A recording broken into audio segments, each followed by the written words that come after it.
श्री बृहस्पतिवार व्रत कथा। आइए जानें गुरुवार के दिन की जाने वाली बृहस्पतिवार व्रत कथा। अगर आपने अभी तक चैनल को सब्सक्राइब नहीं किया है तो कर लीजिए ये, ताकि हम आपको हर रोज पावन कथा सुनाएं।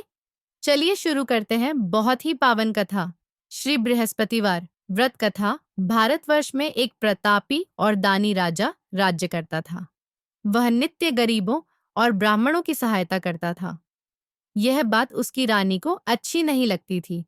वह न ही गरीबों को दान देती, न ही भगवान का पूजन करती थी और राजा को भी दान देने से मना किया करती थी। एक दिन राजा शिकार खेलने वन को गए हुए थे तो रानी महल में अकेली थी। उसी समय बृहस्पति देव साधु वेश में राजा के महल में भिक्षा के लिए गए और भिक्षा मांगी। रानी ने भिक्षा देने से इनकार किया और कहा, हे साधु महाराज, मैं तो दान पुण्य से तंग आ गई हूँ। मेरा पति सारा धन लुटाते रहते हैं। मेरी इच्छा है कि हमारा धन नष्ट हो जाए, फिर न रहेगा, बांस न बजेगी बांसुरी। साधु ने कहा, देवी, तुम तो बड़ी विचित्र हो। धन, संतान तो सभी चाहते हैं। पुत्र और लक्ष्मी तो पापी के घर भी होने चाहिए। यदि तुम्हारे पास अधिक धन है तो भूखों को भोजन दो, प्यासों के लिए प्याऊ बनवाओ, मुसाफिरों के लिए धर्मशालाएं खुलवाओ। जो निर्धन अपनी कुंवारी कन्याओं का विवाह नहीं कर सकते, उनका विवाह करा दो। ऐसे और कई काम हैं जिनके करने से तुम्हारा यश लोक परलोक में फैलेगा। परंतु रानी पर उपदेश का कोई प्रभाव न पड़ा। वह बोली, महाराज, आप मुझे कुछ न समझाएं। मैं ऐसा धन नहीं चाहती जो हर जगह बांटती फिरूं। साधु ने उत्तर दिया, यदि तुम्हारी ऐसी इच्छा है तो तथास्तु। तुम ऐसा करना कि बृहस्पतिवार को घर लीपकर पीली मिट्टी से अपना सिर धोकर स्नान करना, भट्टी चढ़ाकर कपड़े धोना। ऐसा करने से आपका सारा धन नष्ट हो जाएगा। इतना कहकर वह साधु महाराज वहां से आलोप हो गए। साधु के अनुसार कई बातों को पूरा करते हुए रानी को केवल 3 बृहस्पतिवार ही बीते थे कि उसकी समस्त धन संपत्ति नष्ट हो गई। भोजन के लिए राजा का परिवार तरसने लगा। तब एक दिन राजा ने रानी से बोला कि हे रानी, तुम यहीं रहो, मैं दूसरे देश को जाता हूँ, क्योंकि यहाँ पर सभी लोग मुझे जानते हैं, इसलिए मैं कोई छोटा कार्य नहीं कर सकता। ऐसा कहकर राजा परदेश चला गया। वहां वह जंगल से लकड़ी काटकर लाता और शहर में बेचता। इस तरह वह अपना जीवन व्यतीत करने लगा। इधर राजा के परदेश जाते ही रानी और दासी दुखी रहने लगी। एक बार जब रानी और दासी को 7 दिन तक बिना भोजन के रहना पड़ा तो रानी ने अपनी दासी से कहा, हे दासी, पास ही के नगर में मेरी बहन रहती है। वह बड़ी धनवान है। तू उसके पास जा और कुछ ले आ, ताकि थोड़ी बहुत गुजर बसर हो जाए। दासी रानी की बहन के पास गई। उस दिन गुरुवार था और रानी की बहन उस समय बृहस्पतिवार व्रत की कथा सुन रही थी। दासी ने रानी की बहन को अपनी रानी का संदेश दिया, लेकिन रानी की बड़ी बहन ने कोई उत्तर नहीं दिया। जब दासी को रानी की बहन से कोई उत्तर नहीं मिला तो वह बहुत दुखी हुई और उसे क्रोध भी आया। दासी ने वापस आकर रानी को सारी बात बता दी। सुनकर रानी ने अपने भाग्य को कोसा। उधर रानी की बहन ने सोचा कि मेरी बहन की दासी आई थी, परंतु मैं उससे नहीं बोली, इससे वह बहुत दुखी हुई होगी। कथा सुनकर और पूजन समाप्त करके वह अपनी बहन के घर आई और कहने लगी, हे बहन, मैं बृहस्पतिवार का व्रत कर रही थी। तुम्हारी दासी मेरे घर आई थी, परंतु जब तक कथा होती है तब तक न तो उठते हैं और न ही बोलते हैं, इसलिए मैं नहीं बोली। कहो, दासी क्यों गई थी? रानी बोली, बहन, तुमसे क्या छिपाऊं, हमारे घर में खाने तक को अनाज नहीं था। ऐसा कहते कहते रानी की आंखें भर आईं। उसने दासी समेत पिछले 7 दिनों से भूखे रहने तक की बात अपनी बहन को विस्तार पूर्वक सुना दी। रानी की बहन बोली, देखो बहन, भगवान बृहस्पति देव सबकी मनोकामना को पूर्ण करते हैं। देखो, शायद तुम्हारे घर में अनाज रखा हो। पहले तो रानी को विश्वास नहीं हुआ, पर बहन के आग्रह करने पर उसने अपनी दासी को अंदर भेजा तो उसे सचमुच अनाज से भरा एक गड्ढा मिल गया। यह देखकर दासी को बड़ी हैरानी हुई।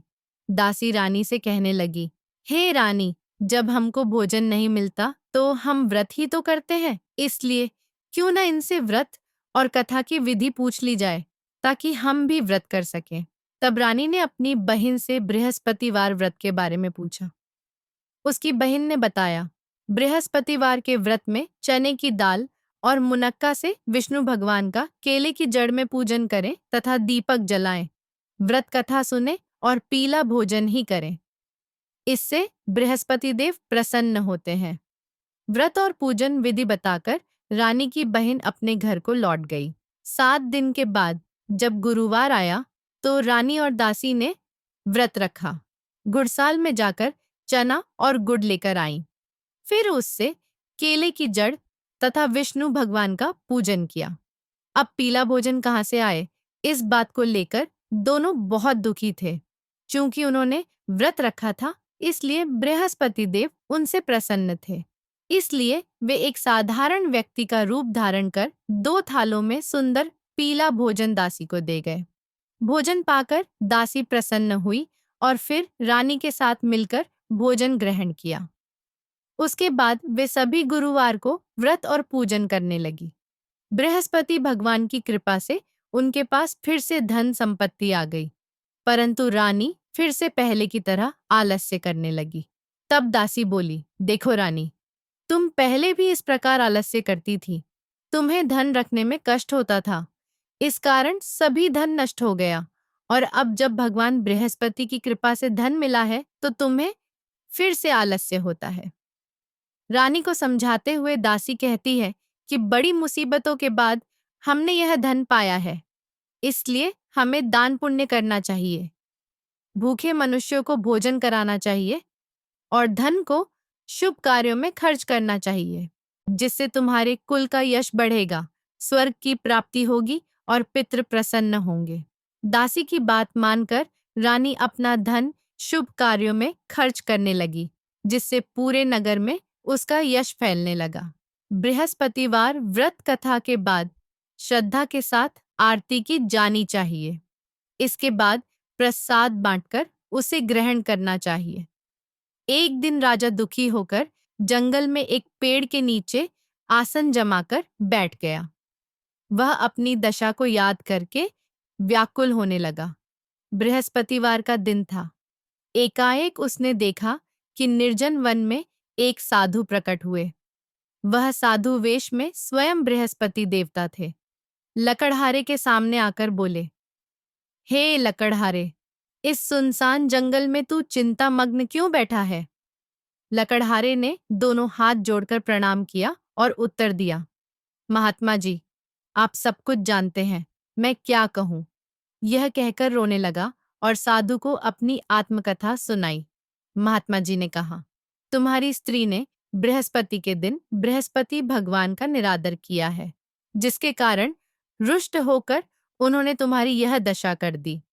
अब तुम चिंता को दूर करके मेरे कहने पर चलो तो तुम्हारे सब कष्ट दूर हो जाएंगे और भगवान पहले से भी अधिक संपत्ति देंगे। तुम बृहस्पति के दिन कथा किया करो। 2 पैसे के चने मुनक्का लाकर उसका प्रसाद बनाओ और शुद्ध जल से लोटे में शक्कर मिलाकर अमृत तैयार करो। कथा के पश्चात अपने सारे परिवार और सुनने वाले प्रेमियों में अमृत व प्रसाद बांटकर आप भी ग्रहण करो। ऐसा करने से भगवान तुम्हारी सब मनोकामनाएं पूरी करेंगे। साधु के ऐसे वचन सुनकर लकड़हारा बोला, हे प्रभु, मुझे लकड़ी बेचकर इतना पैसा नहीं मिलता जिससे भोजन के उपरांत कुछ बचा सकूं। मैंने रात्रि में अपनी स्त्री को व्याकुल देखा है। मेरे पास कुछ भी नहीं जिससे मैं उसकी खबर मंगा सकूं। साधु ने कहा, हे लकड़हारे, तुम किसी बात की चिंता मत करो। बृहस्पति के दिन तुम रोजाना की तरह लकड़ियां लेकर शहर को जाओ। तुमको रोज से दुगुना धन प्राप्त होगा, जिससे तुम भली भांति भोजन कर लोगे तथा बृहस्पति देव की पूजा का सामान भी आ जाएगा। इतना कहकर साधु अंतर्ध्यान हो गए। धीरे धीरे समय व्यतीत होने पर फिर वही बृहस्पतिवार का दिन आया। लकड़हारा जंगल से लकड़ी काटकर किसी शहर में बेचने गया। उसे उस दिन और दिन से अधिक पैसा मिला। राजा ने चना गुड़ आदि लाकर गुरुवार का व्रत किया।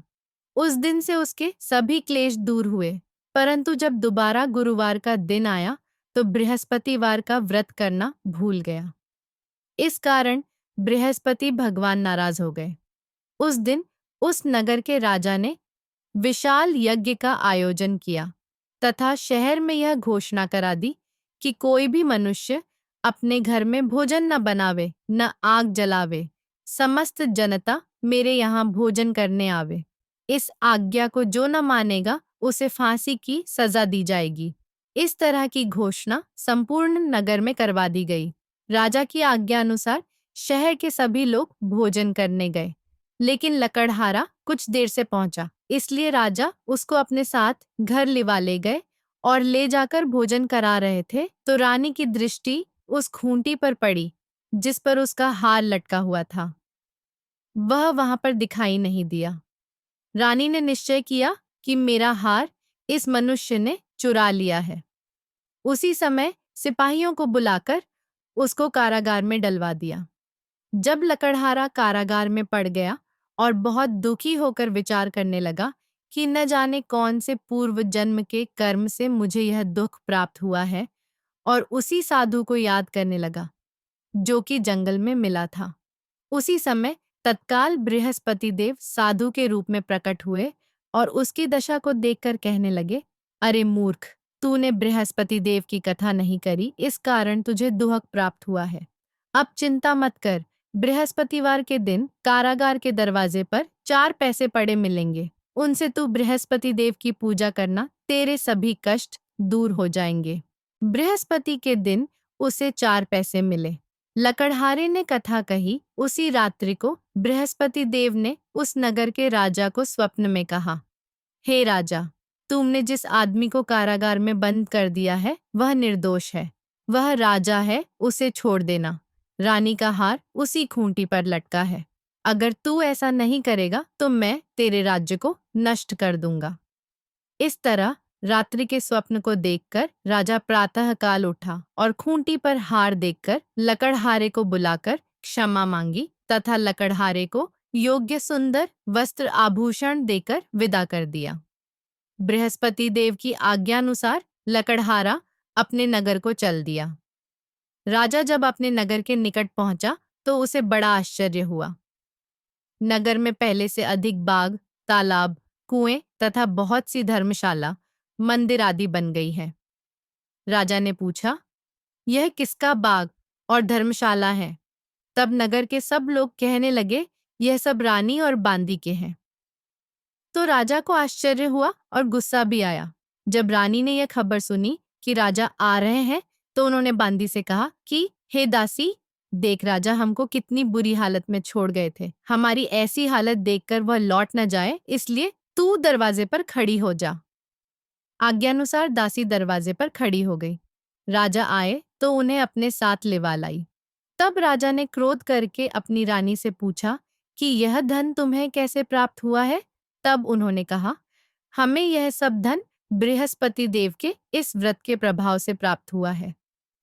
राजा ने निश्चय किया कि 7 रोज बाद तो सभी बृहस्पति देव का पूजन करते हैं, परंतु मैं प्रतिदिन दिन में 3 बार कहानी तथा रोज व्रत किया करूंगा। अब हर समय राजा के दुपट्टे में चने की दाल बंधी रहती तथा दिन में 3 बार कहानी कहता। एक रोज राजा ने विचार किया कि चलो अपनी बहन के यहाँ हो आवे। इस तरह निश्चय कर राजा घोड़े पर सवार हो अपनी बहन के यहाँ को चलने लगा। मार्ग में उसने देखा कि कुछ आदमी एक मुर्दे को लिए जा रहे हैं। उन्हें रोककर राजा कहने लगा, अरे भाइयों, मेरी बृहस्पति देव की कथा सुन लो। वे बोले, लो, हमारा तो आदमी मर गया है, इसको अपनी कथा की पड़ी है। परंतु कुछ आदमी बोले, अच्छा कहो, हम तुम्हारी कथा भी सुनेंगे। राजा ने दाल निकाली और जब कथा आधी हुई थी कि मुर्दा हिलने लग गया और जब कथा समाप्त हो गई तो राम राम करके मनुष्य उठकर खड़ा हो गया। आगे मार्ग में उसे एक किसान खेत में हल चलाता मिला। राजा ने उसे देख और उससे बोले, अरे भैया, तुम मेरी बृहस्पतिवार की कथा सुन लो। किसान बोला, जब तक मैं तेरी कथा सुनूंगा तब तक 4 हरैया जोत लूंगा। जा, अपनी कथा किसी और को सुनाना। इस तरह राजा आगे चलने लगा। राजा के हटते ही बैल पछाड़ खाकर गिर गए तथा किसान के पेट में बड़ी जोर का दर्द होने लगा। उस समय उसकी माँ रोटी लेकर आई। उसने जब यह देखा तो अपने पुत्र से सब हाल पूछा और बेटे ने सभी हाल कह दिया तो बुढ़िया दौड़ी दौड़ी उस घुड़सवार के पास गई और उससे बोली कि मैं तेरी कथा सुनूंगी, तू अपनी कथा मेरे खेत पर चलकर ही कहना। राजा ने बुढ़िया के खेत पर जाकर कथा कही, जिसके सुनते ही वह बैल उठ खड़ हुए तथा किसान के पेट का दर्द भी बंद हो गया। राजा अपनी बहन के घर पहुंचा। बहन ने भाई की खूब मेहमानी की। दूसरे रोज प्रातःकाल राजा जगा तो वह देखने लगा कि सब लोग भोजन कर रहे हैं।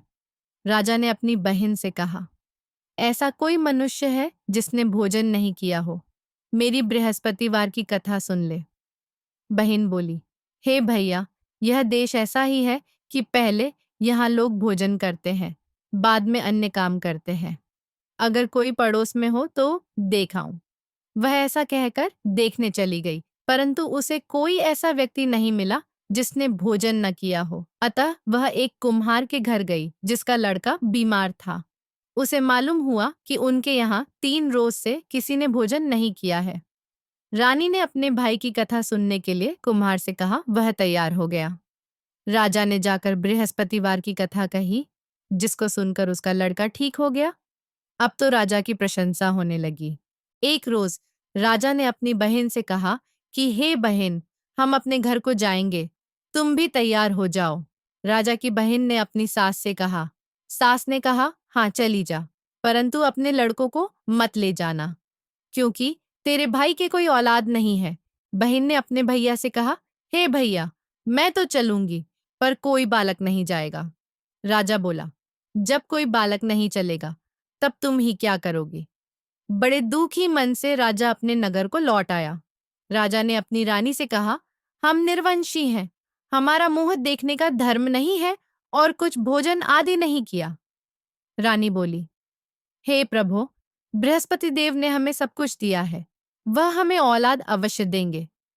उसी रात को बृहस्पति देव ने राजा से स्वप्न में कहा, हे राजा उठ, सभी सोच त्याग दे, तेरी रानी गर्भ से है। राजा की यह बात सुनकर बड़ी खुशी हुई। 9वें महीने में उसके गर्भ से एक सुंदर पुत्र पैदा हुआ। तब राजा बोला, हे रानी, स्त्री बिना भोजन के रह सकती है, पर बिना कहे नहीं रह सकती। जब मेरी बहन आवे तो मुझसे कुछ कहना मत। रानी ने सुनकर हाँ कर दिया। जब राजा की बहन ने यह शुभ समाचार सुना तो वह बहुत खुश हुई तथा बधाई लेकर अपने भाई के यहाँ आई। तभी रानी ने कहा, घोड़ा चढ़कर तो नहीं आई, गधा चढ़ी आई। राजा की बहन बोली, भाभी, मैं इस प्रकार न कहती तो तुम्हें औलाद कैसे मिलती। बृहस्पति देव ऐसे ही हैं, जैसी जिसके मन में कामनाएं हैं सभी को पूर्ण करते हैं। जो सद्भावना पूर्वक बृहस्पतिवार का व्रत करता है एवं कथा पढ़ता है अथवा सुनता है, दूसरों को सुनाता है, बृहस्पति देव उसकी सभी मनोकामना पूर्ण करते हैं। भगवान बृहस्पति देव उसकी सदैव रक्षा करते हैं। संसार में जो मनुष्य सद्भावना से भगवान जी का पूजन व्रत सच्चे हृदय से करते हैं तो उनकी सभी मनोकामनाएं पूर्ण करते हैं। जैसी सच्ची भावना से रानी और राजा ने उनकी कथा का गुणगान किया तो उनकी सभी इच्छाएं बृहस्पति देव जी ने पूर्ण की थीं। इसलिए पूर्ण कथा सुनने के बाद प्रसाद लेकर जाना चाहिए। हृदय से उसका मनन करते हुए जयकारा बोलना चाहिए। वह बोलो, बृहस्पति देव की जय, भगवान विष्णु की जय। वोलाची बृहस्पति देव की कथा। प्राचीन काल में एक ब्राह्मण रहता था। वह बहुत निर्धन था। उसके कोई संतान नहीं थी। उसकी स्त्री बहुत मल्लीनता के साथ रहती थी। वह स्नान न करती, किसी देवता का पूजन न करती। इससे ब्राह्मण देवता बड़े दुखी थे। बेचारे बहुत कुछ कहते थे, किंतु उसका कुछ परिणाम न निकला। भगवान की कृपा से ब्राह्मण की स्त्री के कन्या रूपी रत्न पैदा हुआ। कन्या बड़ी होने पर प्रातः स्नान करके विष्णु भगवान का जाप व बृहस्पतिवार का व्रत करने लगी। अपने पूजन पाठ को समाप्त करके विद्यालय जाती तो अपनी मुट्ठी में जौ भर के ले जाती और पाठशाला के मार्ग में डालती जाती। तब ये जौ स्वर्ण के जो जाते लौटते समय उनको बीन कर घर ले आती थी। एक दिन वह बालिका सूप में उस सोने के जौ को फटक कर साफ कर रही थी कि उसके पिता ने देख लिया और कहा, हे बेटी, सोने के जौ के लिए सोने का सूप होना चाहिए। दूसरे दिन बृहस्पतिवार था। इस कन्या ने व्रत रखा और बृहस्पति देव से प्रार्थना करके कहा, मैंने आपकी पूजा सच्चे मन से की हो तो मेरे लिए सोने का सूप दे दो। बृहस्पति देव ने उसकी प्रार्थना स्वीकार कर ली। रोजाना की तरह वह कन्या जौ फैलाती हुई जाने लगी। जब लौटकर जौ बीन रही थी तो बृहस्पति देव की कृपा से सोने का सूप मिला।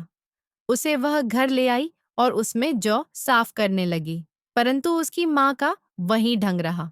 एक दिन की बात है कि वह कन्या सोने के सूप में जौ साफ कर रही थी। उस समय उस शहर का राजपुत्र वहां से होकर निकला। इस कन्या के रूप और कार्य को देखकर मोहित हो गया तथा अपने घर आकर भोजन तथा जल त्याग कर उदास होकर लेट गया। राजा को इस बात का पता लगा तो अपने प्रधानमंत्री के साथ उसके पास गए और बोले, हे बेटा, तुम्हें किस बात का कष्ट है?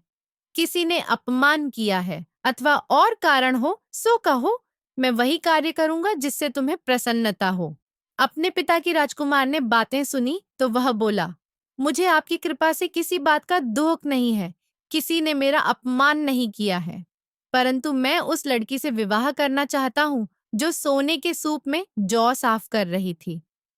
यह सुनकर राजा आश्चर्य में पड़ा और बोला, हे बेटा, इस तरह की कन्या का पता तुम ही लगाओ, मैं उसके साथ तेरा विवाह अवश्य ही करवा दूंगा। राजकुमार ने उस लड़की के घर का पता बतलाया। तब मंत्री उस लड़की के घर गए और ब्राह्मण देवता को सभी हाल बतलाया। ब्राह्मण देवता राजकुमार के साथ अपनी कन्या का विवाह करने के लिए तैयार हो गए तथा विधि विधान के अनुसार ब्राह्मण की कन्या का विवाह राजकुमार के साथ हो गया। कन्या के घर से जाते ही पहले की भांति उस ब्राह्मण देवता के घर में गरीबी का निवास हो गया। अब भोजन के लिए भी अन्न बड़ी मुश्किल से मिलता था। एक दिन दुखी होकर ब्राह्मण देवता अपनी पुत्री के पास गए। बेटी ने पिता की दुखी अवस्था को देखा और अपनी माँ का हाल पूछा। तब ब्राह्मण ने सभी हाल कहा। कन्या ने बहुत सा धन देकर अपने पिता को विदा कर दिया। इस तरह ब्राह्मण का कुछ समय सुखपूर्वक व्यतीत हुआ। कुछ दिन बाद फिर वही हाल हो गया। ब्राह्मण फिर अपनी कन्या के यहाँ गया और सारा हाल कहा तो लड़की बोली, हे पिताजी, आप माताजी को यहाँ लिवा लाओ, मैं उसे विधि बता दूंगी जिससे गरीबी दूर हो जाए। वह ब्राह्मण देवता अपनी स्त्री को साथ लेकर पहुंचे तो अपनी माँ को समझाने लगी, हे माँ, तुम प्रातःकाल प्रथम स्नानादि करके विष्णु भगवान का पूजन करो तो सब दरिद्रता दूर हो जाएगी। परंतु उसकी मांग ने एक भी बात नहीं मानी और प्रातःकाल उठकर अपनी पुत्री के बच्चों की जूठन को खा लिया। इससे उसकी पुत्री को भी बहुत गुस्सा आया और एक रात को कोठरी से सभी सामान निकाल दिया और अपनी माँ को उसमें बंद कर दिया। प्रातःकाल उसे निकाला तथा स्नानादि करा के पाठ करवाया तो उसकी माँ की बुद्धि ठीक हो गई और फिर प्रत्येक बृहस्पतिवार को व्रत रखने लगी। इस व्रत के प्रभाव से उसके माँ बाप बहुत ही धनवान और पुत्रवान हो गए और बृहस्पति जी के प्रभाव से इस लोक के सुख भोग कर स्वर्ग को प्राप्त हुए। सब बोलो विष्णु भगवान की जय, बोलो बृहस्पति देव की जय। मैं डाकेता।